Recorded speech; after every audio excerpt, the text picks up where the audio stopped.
Hi everyone, this is Debbie Mann with Festivals and Events Ontario, and thank you for joining us for our Tuesday Talks with FEO.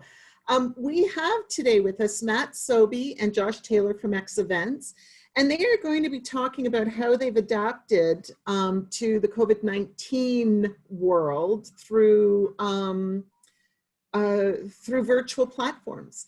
So Josh and Matt, why don't you both introduce yourselves, give a little bit about who you are, and then we can just jump right into your presentation.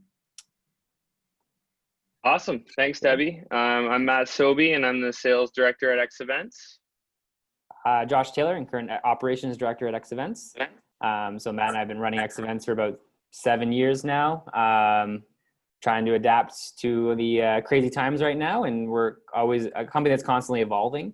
So we're looking at some pretty cool new options that have taken off with our clients, and that's kind of what we'll chat about with you today.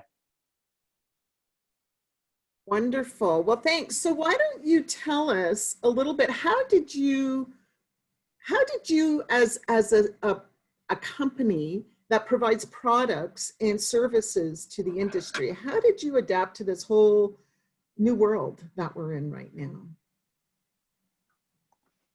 So we started, I'll start this off. So it was a bit of trial and error from the start, which I think a lot of different industry professionals could relate to. We, when March, April, May, and things started happening with COVID on a serious level, we brainstormed a few different ideas, and we threw a few different, structures of virtual content at our clients. And we first came out with kind of, offering a subscription based for virtual content.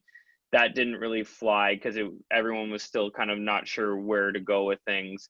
And after a few trial and error of different products and services, we landed on two kind of ends of two branches of the virtual world, which was one was the event software that would allow you to run a virtual event and visually see everything you would want to see on a virtual event, as far as way to one side, like the vendor alley, and seeing all your vendors and your sponsors, as well as your performers housed in one place.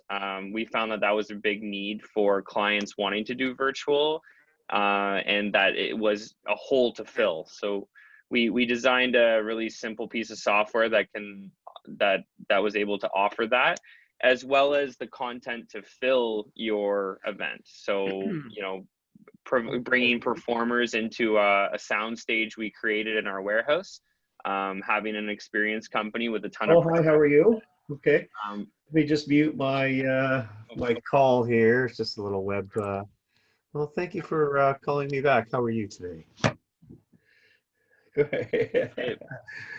Hey, Paul.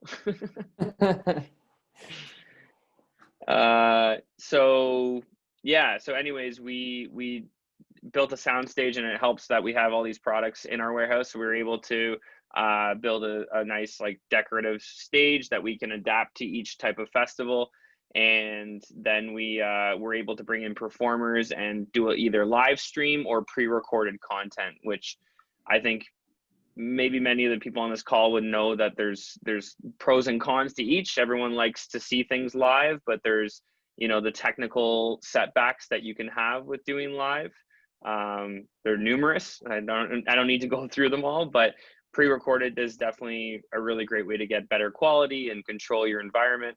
So we offer both, and we were able to adapt some of our performances to a specific type of festival. We did the Winnie the Pooh festival for White River, and we did a cooking class based on Winnie the Pooh honey bars, and just different things that would engage people and keep them in the theme of that festival.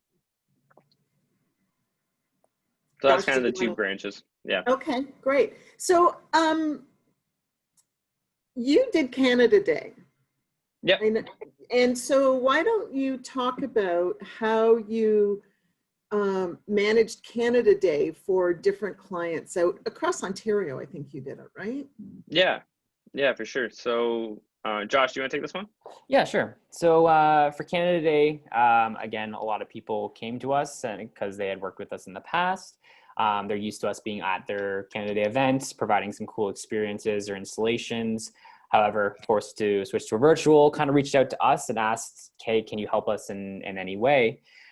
So we kind of brainstormed and developed some kind of original content that we could create, like Matt said, in the warehouse and present it to our clients. So we filmed Canada themes, a trivia show, a cooking class, a DIY art class, a fun facts, dance party, and a couple other things.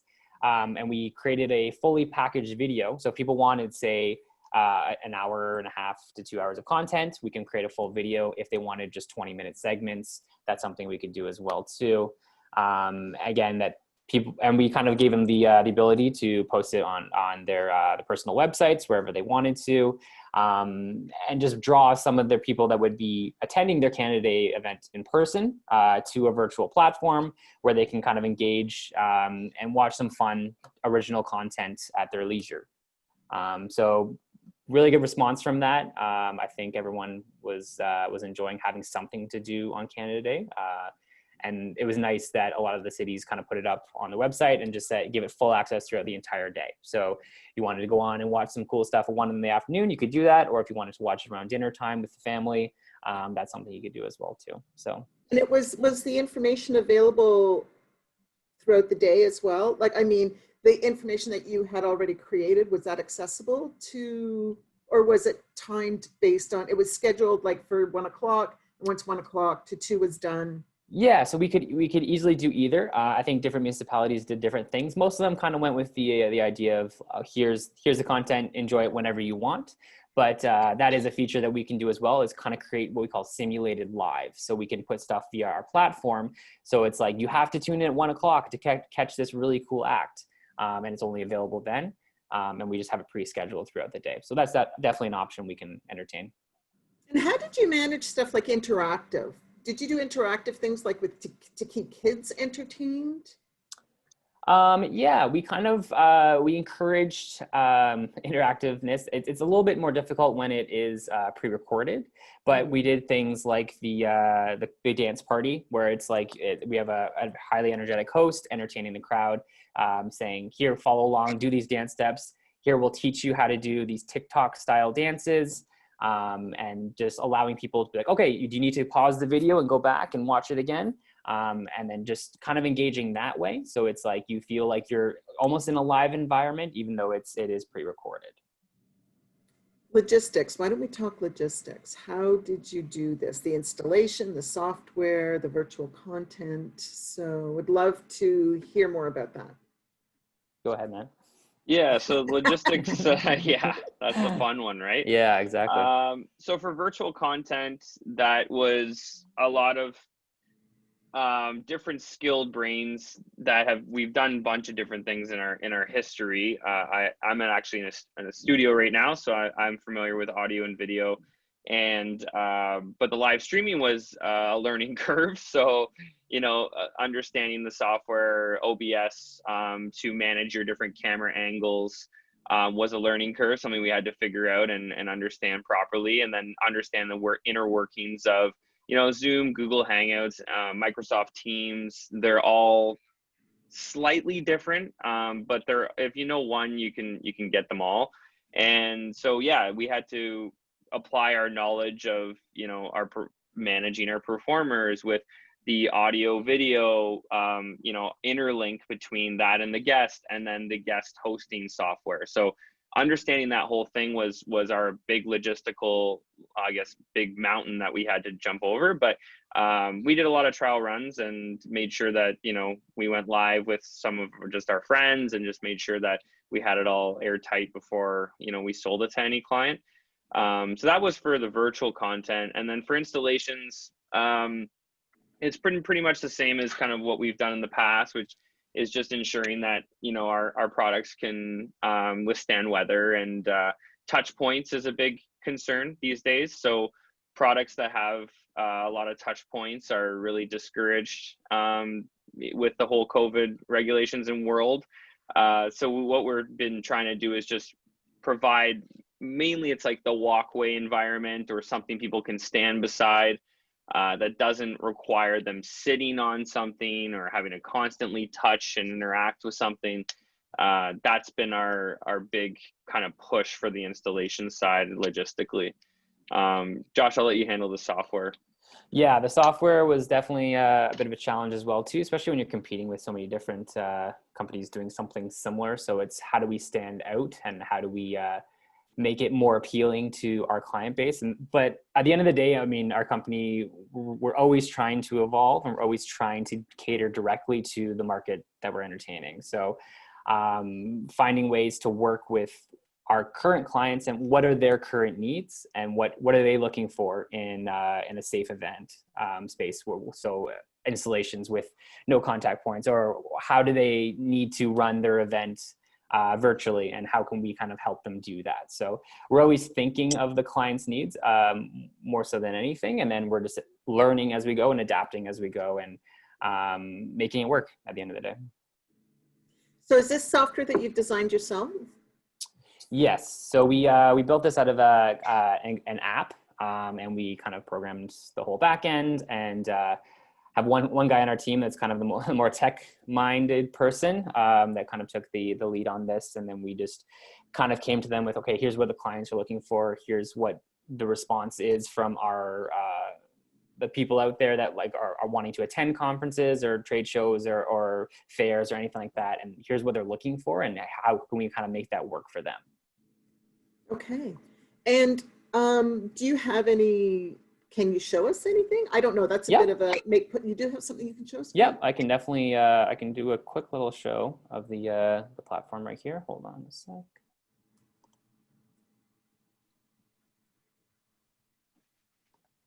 How long did it take you to develop this? That's a good question. Probably a few months, I would say. Yeah, I'd say about three Okay. or so. Yeah. Is it showing up on the screen right now? Yep. Perfect. Sure is. Awesome. So here's just a brief example of what we did for another organization called COCA that we attend every year. It's for the campus activities. So all the post-secondary schools will attend this and determine their entertainment programming for the year. So it was kind of cool for us to be able to run this conference for them via their platform. Basically, we wanted to make this as simple and user-friendly as possible. A lot of times people that are attending events like this, trade show or a conference, have had to adapt to a virtual environment over this past year, and a lot of them aren't very tech savvy. So we didn't want to discourage people right off the bat. So that was kind of a main thing. We wanted to make it very simple so that anyone going through this platform can navigate it no problem, and they don't feel overwhelmed by some of like the more advanced technology stuff. Because there is platforms out there that are very, very cool, very cutting edge, but they're just very difficult for someone who's not tech savvy. So this is just a homepage for COCA, and we kind of broke it down for them to schedule and the marketplace. So I'll go into the schedule just to show the day.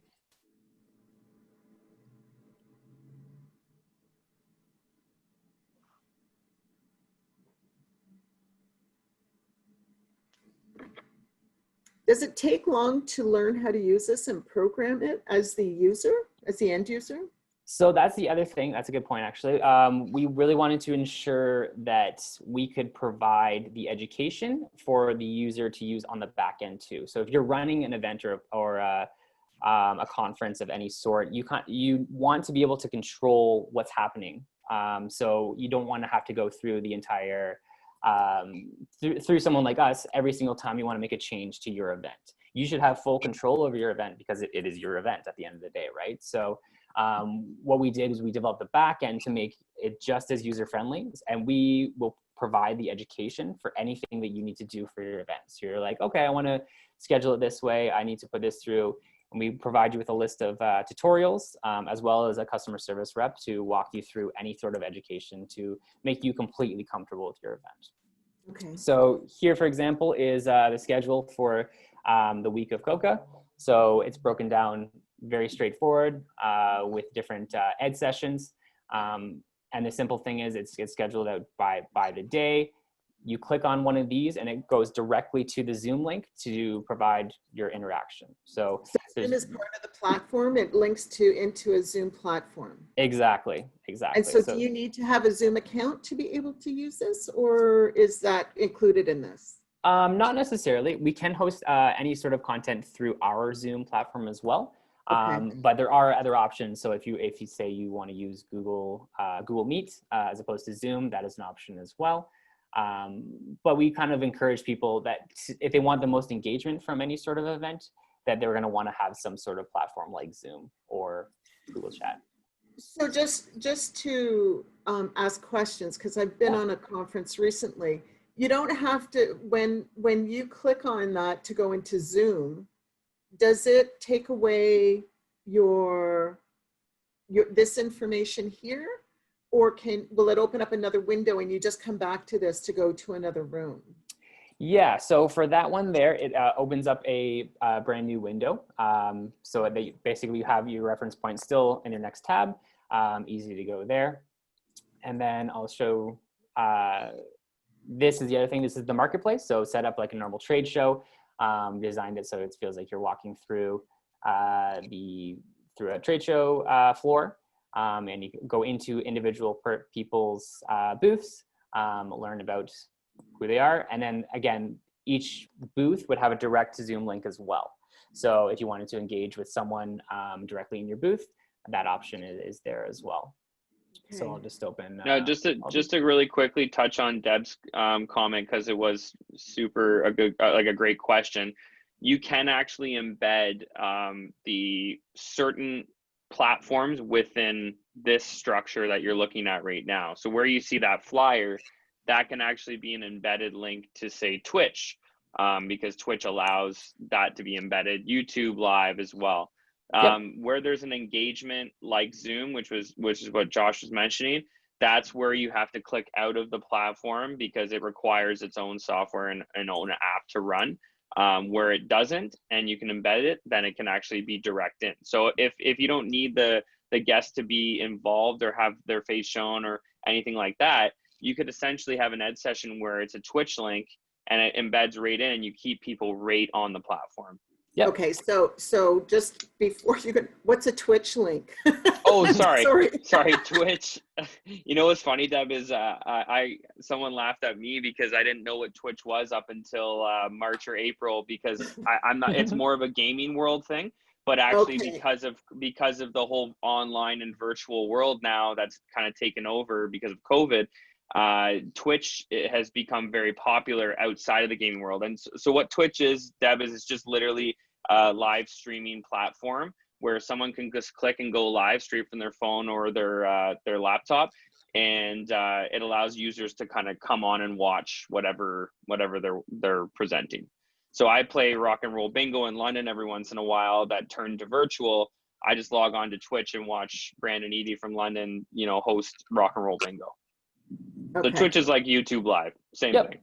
Oh, okay, all right. For sure. Yep, no, thanks for bringing that up, Matt, because that's exactly what I was going to say. I just wanted to show the visual with it as well. But yeah, like Matt said, this is where you basically embed anything you wanted. So you feel like you're visiting an actual trade show booth. So you can have that live feature where people can come up and engage in conversation with you. And then everything is presented here, all your necessary information. Here's a link for a Google Meet. So if you want to schedule a conversation outside of the event itself, a meeting for another day, you can do that as well. And then any links you would need. So your website, your social media pages. If you have a Shopify account and you're looking to sell something via your booth, you can sell directly like there. And then a new feature that will be kind of brought out this week, which will actually be in this area up here, is we're offering more of an engagement add-on. So people can create polls and questions that they can have any sort of person visiting the booth answer. So you can ask, reach out to your network and say, what's your favorite thing about this conference? Or say you're looking to program some music. What kind of artists are you looking to have for next year? Put a couple options and people can kind of put in their poll. And then you have that information as the event producer on the back end. So you can kind of look and see what was engaged, which booths do people visit and actually answer the questions or answer the polls, and what was successful about the event and what wasn't. And then in the marketplace, sorry, yeah. Josh, in the marketplace, is there the ability to talk to someone live? Yep, absolutely. So again, you would go into the actual booth itself, but another option for the booths right here, I'm just going to wait till this page loads a bit, is, like I mentioned, programming of entertainment and music. So we could like Matt said, we can produce content, or you can have a live performer of any sort. So we could create your main stage, your side stages, and program your music throughout the day with like a live performer. So they have to tune in at 1 o'clock into the main stage. They click on the main stage, and the performer can play right there. You also have that ability to engage in a Q&A or any sort of talk you want, where people can kind of talk back and forth via YouTube Live, Zoom Link, whatever you're hoping to do. And this is the same platform you use for festivals? Like, I see it for our conference, but this is the same platform you use to get festivals to engage their community?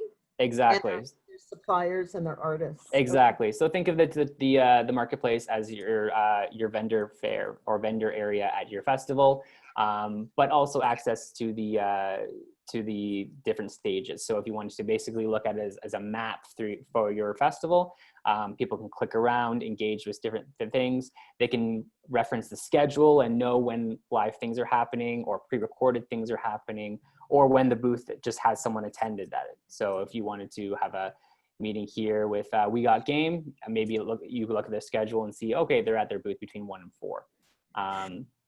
Yeah, that's pretty much. So, with Marketplace, if not Marketplace, but if a festival has vendors, yep, they have, I don't know, somebody selling, I don't know, scarves or hats or masks. Is there the ability for them to buy online and for it to be shipped to them, or is that something? Yeah, absolutely. So what we wanted to do is to, again, not to overcomplicate it by creating our own merchants account through the platform. We wanted people to have full control over their own finances. So anyone that has an existing Shopify account or any sort of online store or any way for them to sell their products, it can be linked directly into their booth. So people go in and then they are directed to where to buy. And then they have full control. You use their own merchant account and they have full control of the finances coming in and out, and then go through their normal process of selling products. And the festival organizer can see what's happening on that end as well? Yep, absolutely. So again, there's so much you can look at on the back end in terms of analytics. So if you want to see how much engagement is happening at different booths, how many times people are clicking certain things. So if they're going to one specific area and a lot of people are purchasing, you'll see a lot of clicks to the Shopify account. The possibilities are endless. And realistically too, we can create a ticketing atmosphere here as well. So people would have to either purchase a ticket to attend, or they can just have a free ticket essentially, and just they're given a login, and then there's more information available too. So you can see specific people. You created an account, you're from, say, Mississauga. So you can look at your analytics and say, okay, a lot of people coming in from Mississauga for this event, and they're the ones that are engaging with this artist or are going to this booth or purchasing here. And that's how you can kind of cater future events towards your audience. Sponsors, where can you put, if you engage sponsors, how can you get their visibility on here? Absolutely, a lot of different ways. One of the easiest ways for sponsors in the marketplace, which you can see there's the 2 stars on this here, that's just to indicate that X Events and Student Life Network were sponsors of the COCA event. So we can find ways to kind of showcase that within the marketplace. We can also put their branding anywhere. So back on the main page, COCA's branding was everywhere. If it was sponsored by something like TD, for example, we can kind of cater the coloring to TD's colors, and we can also put their image in wherever is needed.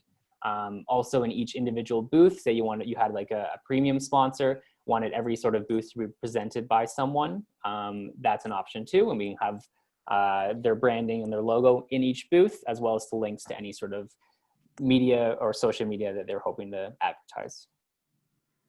Wow. Yeah. Well, I don't have any other questions. Is there anything else that we haven't talked about that you'd like to highlight before we go into the Q&A? I'll throw in one thing about the virtual content, because Deb, you mentioned Canada Day earlier. Yeah. One thing we are pushing out for the holiday season, knowing that lockdown and quarantine might be a reality very soon, is that we're gonna offer basically a block booking, we call it, throughout different municipalities, organizations that want to offer some sort of virtual content for the holiday season to keep people engaged while they're at home. And that worked really well for Canada Day. Lots of interest, and lots of people really enjoyed the content. So yeah, we're going to be actually offering that for the holiday season, being like holidays as well as New Year's. Yep. So currently working on a DIY art show for a Christmas craft, and we're working on a comedic cooking show for a holiday treat as well. For cooking, can it be interactive, or is that just have to be filmed? It can be interactive. I asked a question earlier. Sorry, I don't remember the answer. No worries. Definitely can be either. We can do it live. We kind of prefer to do the pre-recorded just to make sure the quality is as great as possible. But we kind of provide the recipe. Think of it as a normal cooking show or cooking class where you go through step by step. People can pause the video at any time. If they need more time, they can go back and rewatch things if they need to. Just ensure the recipes is correct. Okay. All right, I have asked all the questions I have. Is there anything, so I think I'd like to open this up to the floor and for anybody to engage with you and to ask you questions about how it works, maybe something specific that we haven't covered. So the participants, if you could, do you have any questions? I have a question. Sure, Kim, thanks. Can you have an event where you start out with live stream and then switch to video, then back to live stream and switch to video and back to live stream without having to be on live stream the whole time? Yep. Absolutely. We would suggest going through our platform for that. It's probably the best option, where we can basically have the live, so people know they have to log in at a certain time to access the live. And when the live stream is over, that link is kind of done. And then we can program in the pre-recorded videos throughout the day as well. So putting everything on the schedule and showing what's live and what's pre-recorded and housed in one spot is probably your best option. Would the person have to sign back in for the live stream port? I'm thinking of like a host for an all day long event, and the host is there at the beginning and then moves to another part of town, in our case, and then the host is picked up there, but in the meantime there's been live video on something that's being done for the event. Sorry to cut you off. Your most fluent way to do that would be having one production company. It could be us, could be someone else. There's lots of companies that do it. Host the event, and wherever your host is that's actually doing the hosting, that company is there with that person, and then they run through that software I was mentioning earlier, OBS. They're able to choose which feed goes in at what time. It would look similar to what you see on New Year's Eve, where the ball's dropping and they're going to New York and they're going to Chicago. That if you want that look, then it has to be through one production company being there present with the host to give that kind of fluent look. But it could go from the host into a video. Well, for instance, a cooking. Yep. The host would say, and now let's look at da da da da, and then there's your video production of maybe cooking something. And then you move into, let's walk down the main street and go into the stores. Yes. And then the stores have their own videos. Yeah, exactly. So how it works, just to kind of put like a kind of simple analogy for how that software and the hardware works, it's called an encoder, and it has anywhere from 2 to 10 inputs. And so what happens is you're able to actually have a laptop beside say you have one feed as your camera, and that's for the host. The host is talking. You have someone else that's going to basically choose when that feed moves off for the guests to see. So they're on camera 1, and then they hit, okay, now we're going to camera 2, which is actually just a laptop on the side that's going to play the pre-recorded video. So you just need someone to choose those angles. And when you're moving through the encoder and the different, I guess, feeds, because it's really just a feed. It can be a feed of a pre-recorded video. It can be a feed of a live camera. That person would choose what the guest is going to see. Okay. Does that make sense? Yes, it does. Okay. I would assume this is extremely costly. Nope. No, it depends how you define costly. It can be a few $1,000s. It can be upwards to 5 to 10.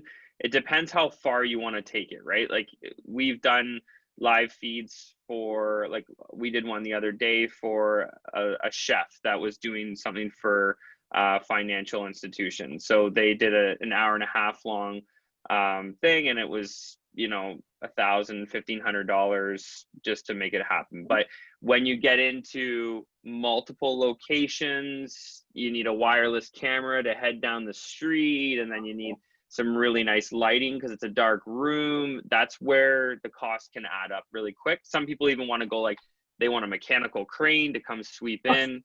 If you want to go TV set, that gets pretty pricey, but we're able to do it for a reasonable price. Thinking walking in the snow. Yeah, Yeah, and the true. cost goes up. The snow is an add-on. Sorry. I have a couple. Are you done, Kim? Yes, I'll Okay. for now. Thanks. Who wanted to speak? I have a couple of questions as well. I have one question. It's Madeline. Madeline. Yeah. Is there a limit to the number of guests that can engage in one particular feed at one time? Good question. That's a great question. So, sorry, JT, do you want to handle that? No, go ahead. You already started. Yeah, sorry. I was just going to say that it's what's really important is that we have a rough idea of what will come into the event ahead of time. The easy answer is there's no limit. The side point to that is that if say we're expecting 1,000 people and say 50,000, it goes viral and 50,000 show up, there's a chance of a server crash. And that's only because we have a limit on what we purchase, because there's back end fees for what we purchase per event. So for example, for Coca, we didn't anticipate there'd be any more than say 5 to 10,000. So we planned for that, and we were in the ballpark, and that was no problem. If it's within a say 10, 15% range of where you think it's going to be, it's no problem. It's only if it's like, 500% or 1,000% what you think your guests were going to be at, that there's a chance that the server will crash, and we would have to purchase more relatively quickly, more server space to account for that engagement. Mm-hmm. And that's part of the conversation we would have with you ahead of time, just to kind of gauge what your event normally draws, what you're hoping to draw on a virtual platform, and then we can kind of price out accordingly if we need to buy more server space. Thanks. I have a question here. What's the development lead time to create this as an online festival? This is Janet Davidson had asked this question. Good question as well.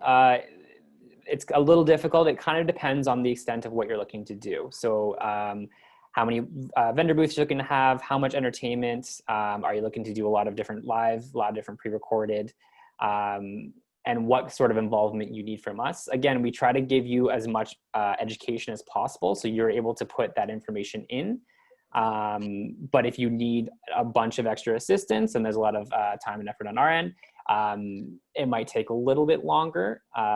Realistically, 2 weeks is 2 weeks to 3 weeks is probably a fair amount for just an average size festival, conference, something like that. But again, it depends how extensive you want to get into it. And then obviously your timing will go up based on that.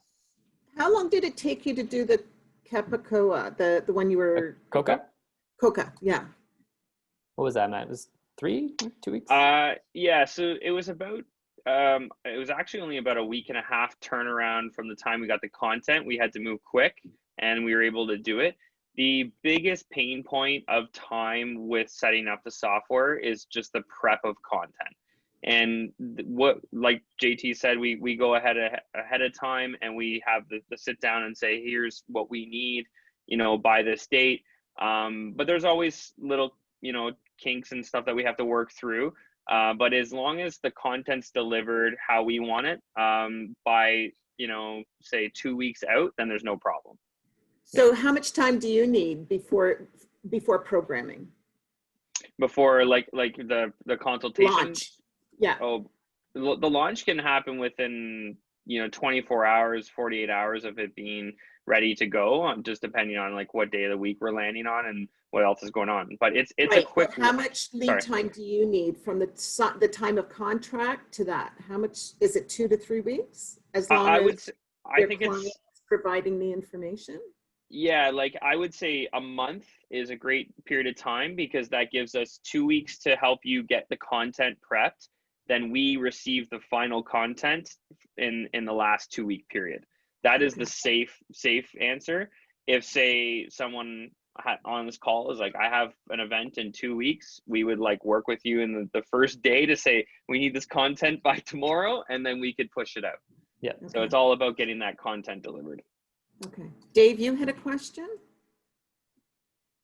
Yeah, I've got a couple. And Matt and Josh, thanks very much for everything you've done for us. And you know, we really appreciate our partnership.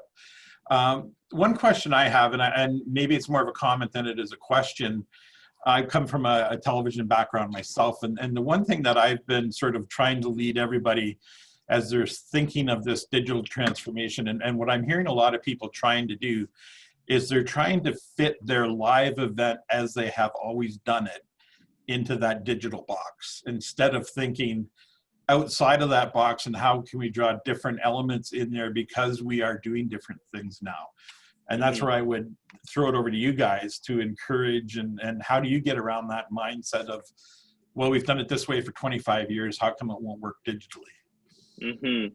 It's a very good point, actually. And Winnie the Pooh, I hate to keep bringing this example, but they were a classic example of a client that really thought outside of the box and really adapted to what's going on to make their event work properly with the virtual world. They said, hey, like, what do you guys have ideas? What can be Winnie the Pooh themed? How can we derive the set? And they were the right amount of like, they wanted certain things to really push the event that they had run for so many years and keep their guests happy, but also allowed us some creative freedom to work with it as well. So presenting them like a cooking show, like to cook honey bars, you know, honey cinnamon bars, is not something that, you know, was in their wheelhouse when they had a physical event, as well as doing an interactive dance, or you know, we did Winnie the Pooh trivia as well, fun facts. We did a few different segments, and then we made the set look the case, and we, like, you know, painted a big honey pot and, you know, went the extra mile for them. And they even did like bingo. They're like, you know what, let's, like, we know some of our citizens in town love bingo, so let's do like a rock and roll bingo. And, you know, and we worked with them on, you know, how we can still maintain their brand but adapt to the new world. And it is a fine line. It's not an easy answer. But it's just about, like you said, Dave, kind of, you know, stepping back and saying, okay, this is what it was, but with what I'm given right now, how can I still keep my brand alive? And then just sort of building on that question, is there I mean, we all think of binge watching Netflix or Crave or Prime and stuff like that. And I mean, you know, it's quite easy to get hooked into a really well-written drama for 8 hours. What's the key to success for timing on, because, you know, with Zoom and everything and people being on their computers all day at work, what's that secret length that you think is the niche for any one particular sitting? Or Yeah, that's the golden question, to be honest. What is that time frame that is the most optimal to gather, as many people as you can and keep them there? My personal opinion that I think I've seen work more than not is, if you're going to do a weekend long programming, that you give people breaks, and you have them. You can say, here's a time at 12 o'clock, we're going to do this for like noon hour, but then you can tune back in at 5 o'clock. The thing that I have seen time and time again not work is trying to keep people, and I think conferences are exception, because there's an educational value to it, and people are going to want to be there to network, and they're committing that time. But as far as like a festival goes, where you're competing with entertainment and you're competing with Netflix, one of the most powerful video streaming platforms, you have to be aware that people are going to look at it as a novelty, and they're not going to be able to compare it with their other entertainment platforms that they see online. So because of that, make your content, 5 to 10, upwards to maybe max 20 in that bracket, and maybe hit them a few times a day. And maybe you'll get the user for one, and they might not be back till later that evening, but at least they're coming back. Whereas if you maybe did it for 5 hours straight, how often are people going to have 5 hours of their day to maybe commit to sitting in front of a computer to do that? So that's the tough part. But I think that sweet spot is that 10-minute mark, and then you hit them quick with 5, or if you have really engaging content, you bring it up to that 20 mark. Absolutely. And just to go along with that too, similar to the Netflix model, people like being able to access content when it's convenient to them. So that's why we found a lot of municipalities had a lot of success when we provided them some pre-recorded videos, and they put it available on their site, and people could access it anytime they wanted throughout the day. So they don't feel like, oh, they're missing out because they're not available at 1 o'clock because they have something else going on, and they don't get to engage in the content. So if they want to watch it at 10 o'clock at night because that's their only time, they have that ability too. So that's kind of what we usually push. And the feedback from the municipalities has been that's the most successful way to do it. And just sort of sliding into the conference thing, I know Deb and I have been looking at a lot of different conference platforms and have been engaged in a lot of different conferences. And I think really we have to think outside of the box there as well. If we were to do a conference that was spread over 4 different sessions, or do you have modeling that would work for that? Like if you did something once a week, or if you did something once a quarter, just stretch that time out, just like you're saying, so that it's not, we've got TIO this afternoon, and they've broken it up into 2 half-day blocks. So it'd be interesting to see how that looks. But, would your platform be able to extend over several different hits? Or? Yeah, absolutely. We can extend the length of the event overall could be as long as we want it to be. And definitely can do that. We actually entertained doing more of a subscription service for content at one point. So if someone was interested in having regular programming of content, they can log on to once a month to receive. That's a possibility we can entertain as well. And I don't want to hog the time, so my last question is, have you seen anybody you worked with been successful in generating revenue through these? And if you did, are you able to share any tips or tricks for any of our members that, are looking at some sort of way of subsidizing or making this type of platform possible? I think the sponsorship is always the best way to go as far as monetizing. We've seen some success with that, with some online events that, some we've been a part of, some we haven't. But the admission fee, I'm going to be honest, is probably not something that can work well, especially, again, comparing the entertainment to other things they're spending money on.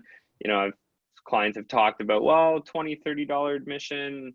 It's not the same as being there physically and being present and seeing things, in your face.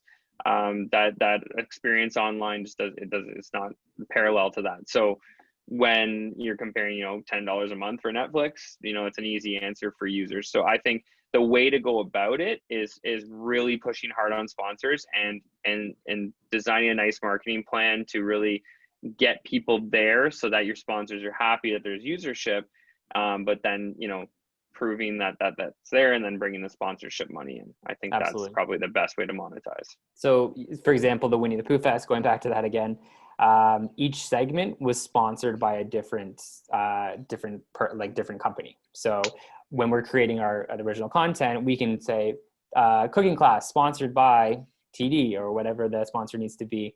And that's how they were able to fund a lot of different programming, because they were able to use their normal sponsors and like, okay, you're in charge of this segment each for each day. So that was an easy way for them to bring in a lot of revenue. I lied, one more question. Okay, I've got Do you have any analytics to go along with any of that stuff through the platform? Actually, yeah. So I saw Tracy was asking that question as well. So we'll hit both Dave's and Tracy in one hit here. So the viewer analytics is very extensive. Tracy was asking if it's comparable to YouTube and Facebook. It's well beyond, because we have control over the back end. Whereas when you're, you know, working with YouTube and Facebook, they limit you to what they want you to see. So we can see the amount of time that a user spends on every link, on every page. You can see where their IP address is coming from.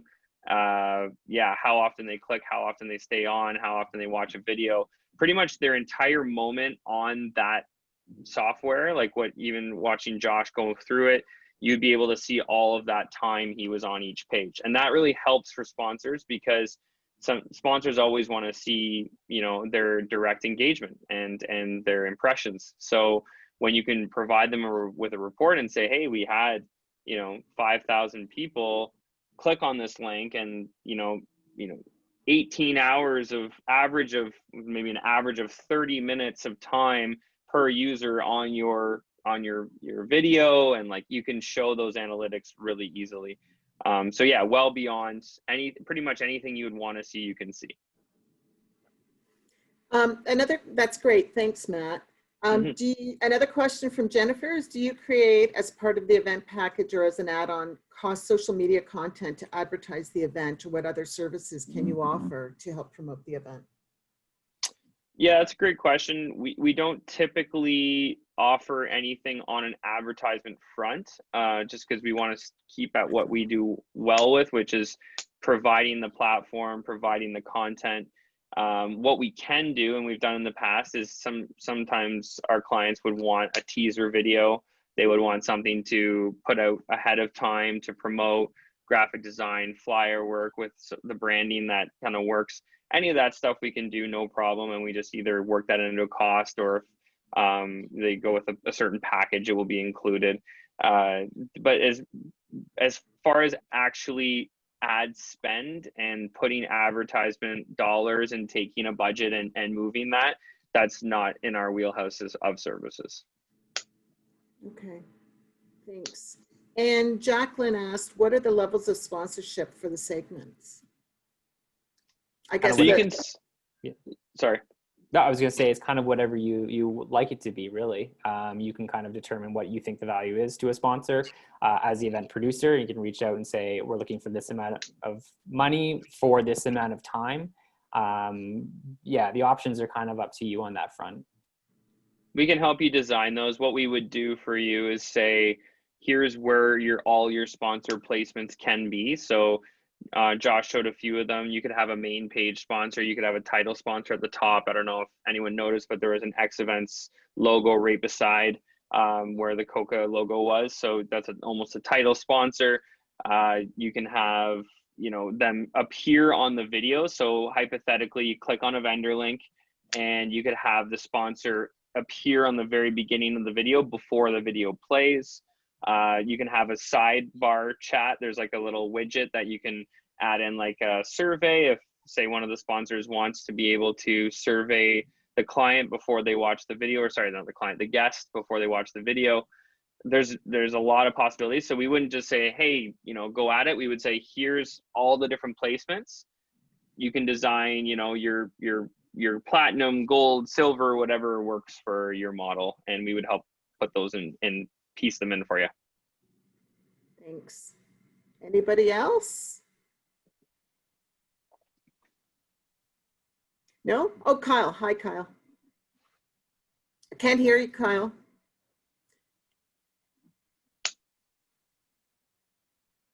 Do you have your headphones plugged in by any chance? No, I don't. Oh, there we you are. gotcha. Okay, there you are. Sorry about that. That's okay. Yeah, I have a quick question. You mentioned that festivals and conferences are each a bit different and unique. I'm curious because the way that you demonstrated your platform, it shows that it happens mostly in the end user's browser. Like if you're using Internet Explorer or Safari, have you found for festivals as opposed to conferences, there's more user engagement and more viewership if they're putting it on their own social media, like it's Facebook videos throughout the day, or has there been more engagement and more viewership if it's going to their own webpage, for instance?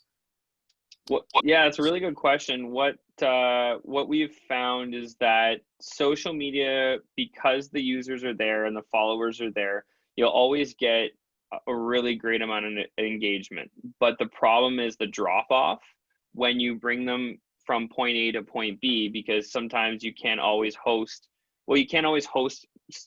content very consecutively on all those. Like you can post something and then hope that they go to the next one and hope that they go to the next one. Or you can say, hey, go to our website for this one and come back to Facebook for this one at 2 o'clock. But that drop off point is the hole we were trying to fix. And that's where we can keep them there in that one spot when they know that they have to go back to that link. And it helps with your marketing and your promotion and all that too, to say, hey, go to this web link for everything. And then you can keep updating your news feed. You can even bring in your Facebook news feed to that. So it's just about creating that continuity that was the hole we filled, and really helps that drop off point get reduced. That's good. Did that answer that? Yeah, it's I was part of something that was hosted on Twitch. It was like the world's first online busker festival.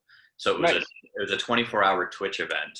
So we each had to adapt to how that came in. But I've seen other events like the CNE where they said that they were going to post videos throughout their entire span. Like they had them scheduled. And so, visit our Facebook at this time. So I was just curious with your clients what they found worked the best for them, since this is all kind of new territory for sure. everyone. Yeah. Integrating into their social accounts is super important, because that's where the followers are. Just about having that nice integration and syncing that continuity. So, but yeah, that's interesting feedback to hear how they did it as well. And the year-round engagement, I'm sure, as well, since they're used to being a 1 weekend, 1 week event, and this is where you have them year-round. Yes. P.S. I miss you in an RCMP outfit, Mountie outfit. I know. We've been trying to get to work together again, and hopefully it'll happen soon. Hopefully, soon, man. yeah, Hopefully. for sure. I still look at those videos of you dancing, with the stilts on, and I just love them. That was a great time. I loved it. That was the FEO conference in Woodstock. I don't know if anyone else was there. Yeah. It's in London. Yeah. London, actually, yeah. London. Yeah, that's okay. You go to a lot of places, Kyle. So that's it for us. I don't see any other questions. So I want to thank you both, Matt and Josh, for being here with us again, your constant support for FEO. And if anybody, I will be sending out notes and recordings, the recording of this to you, and we will see you next week. So take care, everyone. Thank you so much, and have a great week. Thanks for having us. Thanks, Deb. Appreciate it. Bye.